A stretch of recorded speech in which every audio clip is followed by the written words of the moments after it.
پیرزنی بود که فرزندان زیادی داشت.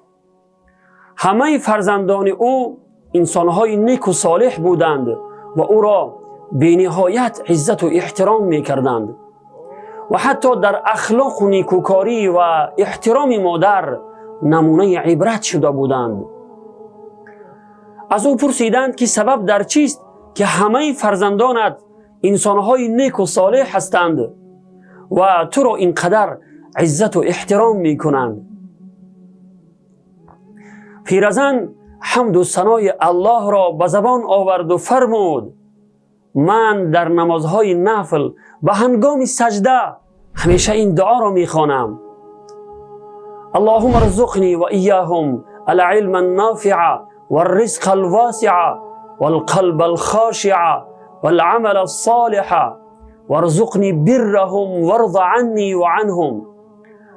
خدایا من و فرزندانم را علم نافع و رزق فراوان و قلب خاشع و توفیق انجام عمل خیر نصیب فرما و خیر و نیکوکاری آنها را برایم نصیب فرما و از من و آنها راضی باش.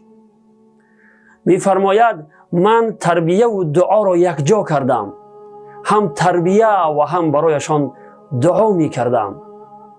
واقعا دوستان عزیز، برای نیکوکار و صالح شدن فرزندان تنها تربیه کافی نیست، بلکه دعا کردن نیز مهم و ضروری است. ولی متاسفانه زنان امروز نماز نفل کجا، نمازهای فرضی را نمیخوانند، وقتهای گران خود را به جای تربیه فرزندان در اینترنت و شبکه‌های اجتماعی و دیگر کارهای بیهوده صرف میکنند.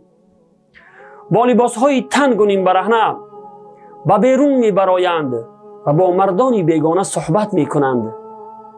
برای آنها محرم و نامحرم فرقی ندارد. پس چگونه دعای این گونه زنان اجابت شود و فرزندانشان نیکوکار و صالح شوند؟ خدایا فرزندان ما را نیکوکار و صالح بگردان و دعاهای ما را اجابت فرما. آمین یا رب العالمین.